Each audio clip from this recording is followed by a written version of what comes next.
जनता का महासंग्राम जारी है। जहां की आपको बता दें बड़ी खबर झारखंड से, जहां की कल यानी कि 13 नवंबर को झारखंड की पहले चरण का मतदान होना है। बड़ी खबर आपको बता रहे हैं झारखंड से, जहां की कल होगा झारखंड की पहले चरण का मतदान। 43 सीटों के लिए यहां पर मतदान होगा। 10 राज्यों की 31 विधानसभाओं पर उपचुनाव है कल। यही नहीं, केरल की वायनाड लोकसभा सीट पर भी यहां पर वोटिंग जारी है। झारखंड विधानसभा चुनाव के पहले चरण की 43 सीटों पर सोमवार को प्रचार का शोर थम गया है और बुधवार को होने वाले मतदान से पहले अब प्रत्याशियों का घर घर जनसंपर्क और बूथ मैनेजमेंट पर जोर है। पिछले चुनाव में पहले चरण की 43 में से 28 सीटें इंडी गठबंधन ने जीती थी। खास बात यह है कि पहले चरण के चुनाव में ही प्रदेश की सत्ता की चाबी छुपी है। इस चरण में जनजाति यानी कि एसटी के लिए सुरक्षित कुल 28 सीटों में से 20 सीटों पर मतदान होगा। माना जाता है कि इन सीटों सहित पहले चरण में जो पार्टी अच्छा प्रदर्शन करेगी वो सत्ता हासिल कर सकती है। इन सीटों पर बीजेपी और झारखंड मुक्ति मोर्चा के बीच सीधी टक्कर होगी। इसमें भी झामुमो छोड़ भाजपा में आए पूर्व सीएम चंपई सोरेन के प्रभाव वाले कोल्हान क्षेत्र की 14 सीटें अहम हैं, जहां पर 2019 के चुनाव में बीजेपी को एक भी सीट नहीं मिली थी और इंडी गठबंधन ने 13 सीट जीती थी। एक सीट पर बागी भाजपाई सरयू राय ने तत्कालीन मुख्यमंत्री रघुबर दास को हराया था। माना जा रहा है कि इन सीटों पर इंडी गठबंधन का पिछला प्रदर्शन दोहराना आसान नहीं होगा।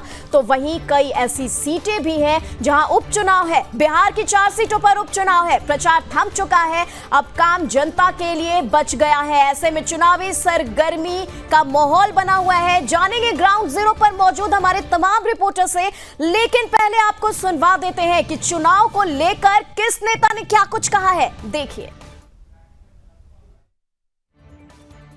पहली बात तो उनके घोषणा पत्र पर किसी को कोई भरोसा नहीं है। पिछले साल भी उन्होंने जब चुनाव हो रहा था उस समय भी जारी किया था और उसमें से आप सब लोग पढ़ लीजिएगा तो कुछ भी उन्होंने पूरा नहीं किया।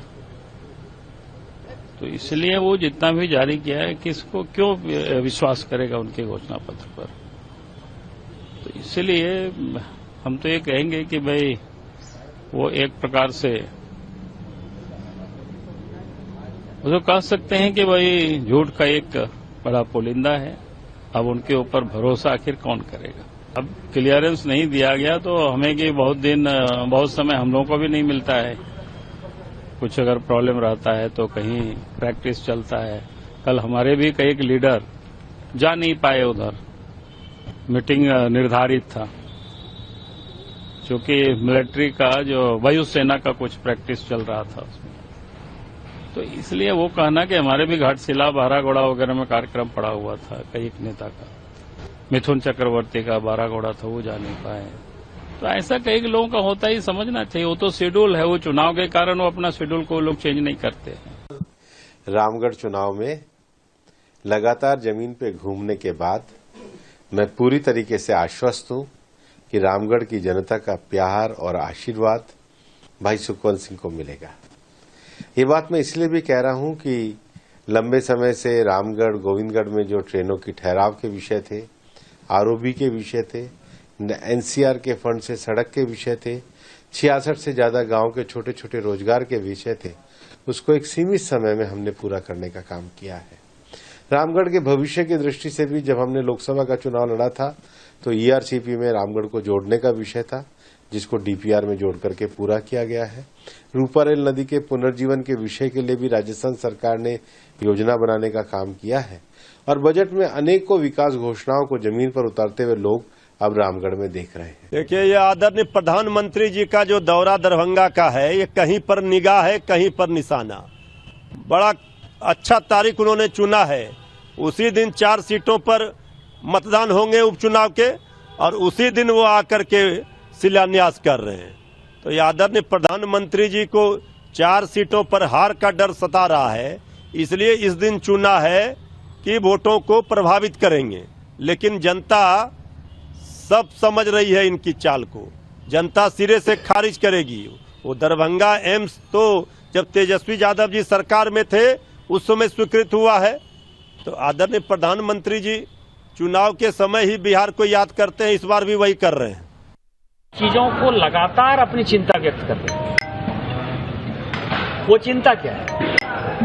वो चिंता ये है कि जो वर्तमान सरकार है, ये वर्तमान सरकार भ्रष्टाचार में आकंठ डूबी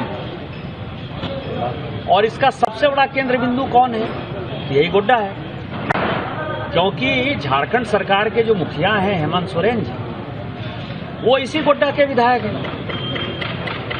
तो गोड्डा में माननीय प्रधानमंत्री जी आ रहे हैं, भ्रष्टाचार का केंद्र बिंदु जो है हेमंत सोरेन जी हैं, उसके मुखिया हैं, इसी गोड्डा के विधायक हैं। आधा सुंदर पहाड़ी जो है उनका विधानसभा को पता है कि गोड्डा में बताने की आवश्यकता नहीं है आपको।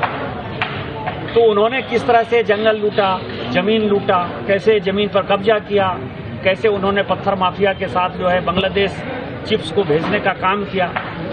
और यदि अभी देखेंगे तो कल परसों जो उनके आप सचिव के यहाँ रेड हुआ है कि कैसे दुबई की कंपनी बनती है जिसका आरबीआई से भी परमिशन नहीं है, जिसका इनकम टैक्स में भी जिक्र नहीं है। ये हम तो आए हैं कल रामगढ़ से और बाकी जगह भी हम गए ही हैं। सभी जगह बल्ले बल्ले है एकदम एनडीए के पक्ष में। चारों सीट एनडीए भारी मतों के अंतर से जीतेगा, बिल्कुल उसमें कहीं कोई शंका है ही नहीं। भैया अब इसी से आप अर्थ लगा सकते हैं कि लालू जी को ले जाना पड़ा एक चुनाव क्षेत्र में।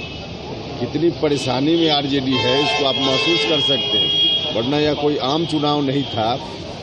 उपचुनाव है महज 4 जगह और उसके लिए लालू जी बीमार हैं इस हालत में, और 3 मिनट 4 मिनट उन्होंने भाषण दिया। स्वास्थ्य उनका ठीक नहीं है, ऐसी स्थिति में भी उनको वहां ले जाना आरजेडी की परेशानी इसी से पता चलता है। तो चलिए, तमाम नेताओं के बयान हमने आप तक पहुंचाए और इसी के साथ अब आपको बता दें, अब झारखंड और बिहार से ब्यूरो चीफ हमारे साथ जुड़ रहे हैं। झारखंड से हमारे साथ मुकेश खत्री जुड़ चुके हैं, तो वहीं बिहार के ब्यूरो चीफ अंजनी पांडे भी इस वक्त हमारे साथ जुड़ चुके हैं। तो चलिए इस चर्चा को आगे बढ़ाते हैं और सबसे पहले झारखंड की तरफ रुख करेंगे। मुकेश खत्री जी, आपसे सवाल रहेगा कि कोल्हान क्षेत्र की 14 सीटें, क्या हो सकता है कि ये पूरे झारखंड की तस्वीर बदल दे? क्योंकि कहीं ना कहीं यहां पर पूर्व सीएम चंपई सोरेन की खास पकड़ रही है, और क्या उनके पार्टी बदलने से, अब भाजपा में शामिल होने से, क्या झारखंड की तस्वीरें बदल सकती हैं? देखिए निमि जी, बिल्कुल आप सही कह रही हैं कि जिस तरह से चंपई सोरेन जब बीजेपी ज्वाइन किए तो उनके साथ जो उनके समर्थक थे, क्योंकि कोल्हान के वो टाइगर माने जाते थे, और जिस तरह से चंपई सोरेन का वर्चस्व वहां देखने को मिला था कि जब तक जो भी चुनाव होते थे उसमें चंपई का वहां पर जिधर वो बोलते थे उधर ही मतदाता जाकर वोट डालते थे, क्योंकि वो झारखंड के नव निर्माण के लिए उन्होंने भी शिबू सोरेन के साथ बराबर की आंदोलन किया था। तो ऐसे में उन्हें एक जननायक के रूप में जाना जाता था और लगातार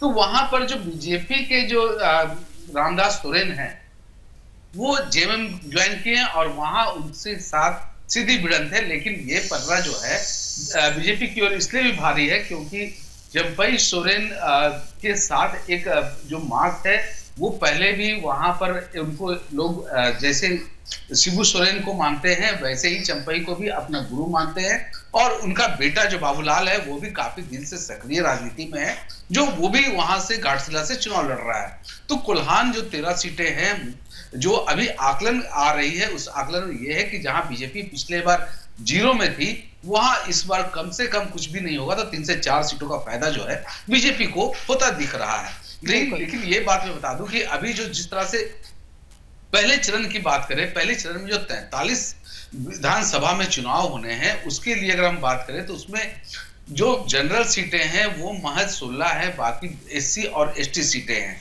ठीक है, तो इसमें ये देखने वाली मुकेश जी, ये विवरण और भी हम आपसे तमाम जानकारी जो है वो झारखंड चुनाव से मद्देनजर आपसे लेते रहेंगे। और 13 नवंबर को कई जगहों पर चुनाव है, बता दें, जिनमें झारखंड और बिहार भी शामिल है। हम बात कर रहे हैं झारखंड की, हमने बात की, और अब हम बिहार की तरफ रुख करते हैं। हमारे साथ अंजनी पांडे ब्यूरो चीफ है। अंजनी जी, जानना चाहेंगे कि बिहार की 4 सीटों पर उपचुनाव होना है, इनमें रामगढ़, तरारी, बेलागंज और इमामगंज भी शामिल है, लेकिन यहां पर स्थिति जो है वो फैमिली फाइट की नजर आ रही है। जी मिमी, देखिए बता दूं कि जिन 4 सीटों पर विधानसभा के उपचुनाव हो रहे हैं, उन चारों सीटों पर जो है वह पिछले बार जब लोकसभा के चुनाव हुए थे तो चारों जो विधायक थे, वर्तमान विधायक है, वो लोग सभी जो है वो लोकसभा के चुनाव में उतरे और वह चुनाव जीत करके आज लोकसभा के सदस्य बन चुके हैं, जिसमें जीतन राम मांझी है, सुधाकर सिंह है, सुदामा सिंह है और सुरेंद्र प्रसाद यादव है बेलागंज से। तो ये चारों सीटों पर जो है वह फिर से इस बार जो है वह उपचुनाव हो रहे हैं। और चारों सीटों की बात करें तो पिछले चुनाव की बात करें तो 3 सीटें महागठबंधन के पाले में थी और 1 सीट हमसे जीतन राम मांझी जो है वो बेलागंज से, इमामगंज से जो है उन्होंने पिछली बार जीत दर्ज की थी। इस बार उन्होंने अपने स्थान पर इस बार जो है वो अपने पुत्रवधू को उतारा है, दीपा मांझी को उतारा है, सुरेंद्र यादव ने अपने बेटे को उतारा है और तरारी में सुधाकर सिंह जो अभी वर्तमान में सांसद बन चुके हैं लोकसभा से राजद के, उनकी जगह पर जो है वो उनके भाई जो है वो छोटे भाई जो है वो चुनाव लड़ रहे हैं। तो पूरी उसका दोनों की कहें तो चाहे वो एनडीए की बात करें या फिर इंडी गठबंधन की बात करें या महागठबंधन की बात करें, दोनों की प्रतिष्ठा जो है वो दांव पर है। क्योंकि जहां एक तरफ आरजेडी को अपनी जीती हुई सीटें बचाने के जो है वह इज्जत बचानी है, तो दूसरी तरफ जो है वो पिछली बार जब हम 1 सीट जीता था तो इस बार जो बीजेपी ने 2 उम्मीदवारों को उतारा है मैदान में, तरारी और रामगढ़ में, तो वहीं पर बेलागंज से जो है वह जदयू के उम्मीदवार जो है वह इस बार चुनाव लड़ रहे हैं। तो दोनों चुनाव में चारों सीटों पर जो चुनाव हो रहे हैं वो चारों सीटों पर सीधा सीधी यदि बात करें तो एनडीए और महागठबंधन के उम्मीदवारों के बीच जो है वह मेन फाइट तरीका है, तो मुख्य मुकाबला जो है वह है। जबकि तीसरा फैक्टर जो यहाँ पर अब काम करने लगा है, क्योंकि 2 अक्टूबर को पिछले दिनों जो है वह जो चुनावी रणनीतिकार थे प्रशांत किशोर, उन्होंने अपनी नई पार्टी का गठन किया है और जन स्वराज पार्टी के गठन के बाद पहली बार उस चुनाव में चारों सीटों पर जो है अपने उम्मीदवार उतारे हैं। तो अब यह देखना होगा कि जो त्रिकोणीय मुकाबले हो रहे हैं वो त्रिकोणीय मुकाबले कहां पर त्रिकोणीय मुकाबला होगा और कहां पर फिर जो है वो 2 कोणीय मुकाबले, यानी इन दोनों के बीच में एनडीए गठबंधन और एनडीए गठबंधन के बीच में और एनडीए गठबंधन के बीच में होना है। क्योंकि जमीनी स्तर पर देखें तो प्रशांत किशोर की जो पार्टी है वो तुरंत खड़ी हुई है। हालांकि पिछले 2 सालों से वो सभी जगहों पर जाकर के पदयात्रा के जरिए जो है वो अपना बेस बनाने की कोशिश की है, लेकिन आज जमीनी स्तर पर उनकी जो है वो लड़ाई उतनी नहीं है। जबकि जो एनडीए गठबंधन की बात करें या एनडीए गठबंधन की बात करें तो दोनों मुख्य गठबंधन जो है इनके जो उम्मीदवार हैं वो मुख्य रूप से जो है वो इस चुनाव में आमने सामने नजर आ रहे हैं। अब ये देखना होगा पिछले बार जहां महागठबंधन को 3 सीटें मिली थी, इस बार वो 3 सीटें, यानी 1 सीट सीपीआई माले के पास था, सुदामा सिंह जहां से करारी से उन्होंने लोकसभा का चुनाव जीत करके वो सीट खाली हुई है, तो 1 सीट सीपीआई माले की थी, 2 सीटें जो है वो आरजेडी की थी। तो अब देखना होगा कि किस तरीके से इन चारों सीटों पर जो मुकाबला है वो मुकाबला का जो परिणाम आता है, जो परिणाम आएंगे जब 13 तारीख को मतगणना, 13 तारीख को जब वोटिंग हुआ उसके बाद 20 नवंबर को जब मतगणना होगा तब इन चारों सीटों के परिणाम आएंगे और तब ये पता चल पाएगा कि जो एनडीए गठबंधन था वो अपनी इन 3 सीटों को बरकरार रखने में कामयाब हुआ या फिर वह एनडीए के खाते में चली गई है। बिल्कुल, और देखने वाली बात यह भी होगी कि जन स्वराज पार्टी इस बार क्या करती है, क्या पिक्चर सामने आता है। प्रशांत किशोर की पार्टी भी इस बार चारों सीटों पर अपने उम्मीदवार को खड़ा की हुई है। मुकेश जी, आपकी तरफ रुख करना चाहेंगे, जानना चाहेंगे झारखंड में इस वक्त कल चुनाव है और अभी चुनाव आयोग की तरफ से क्या कुछ तैयारियां हो गई है, कितने मतदान केंद्र बनाए गए हैं, क्या व्यवस्था की गई है, इसी के साथ पोलिंग पार्टियों के रवाना होने की क्या खबर सामने आ रही है? देखिए, जिस तरह से कल झारखंड में चुनाव होने की जो बातें है, झारखंड में बता दूं कि यहाँ पठारी और सुदूर क्षेत्र काफी अधिक हैं। इसके लिए पोलिंग बूथों में जो भेजना है पोलिंग एजेंट को, उनको कल से ही हमारे यहाँ डिस्पैच का कार्यक्रम शुरू किया गया है। चुनाव आयोग इसके लिए विस्तृत तैयारी किया हुआ है। हमारे जो 43 विधानसभा सीटों के लिए जो मतदान होने हैं पहले चरण के लिए, उसके लिए 15,863 जो बूथ बनाए गए हैं, जिसमें 12,600 कुछ बूथ जो है वो सिर्फ ग्रामीण क्षेत्र में है और 2,683 बूथ जो है वो है हमारे शहरी क्षेत्र में। तो ऐसे में ग्रामीण क्षेत्र में काफी अधिक बूथ है और हमारे यहाँ पठारी क्षेत्र जो है, पहाड़ी इलाके जो है, वहां पर जो बूथ है वहां पर हेलीकॉप्टर से मतदान कर्मियों को भेजा जा रहा है। ऐसे 940 बूथ हैं जहां पर हेलीकॉप्टर के द्वारा मतदान कर्मियों को भेजा जा रहा है। ठीक है मुकेश जी, इसी के साथ आपका यहाँ पर धन्यवाद करना चाहेंगे।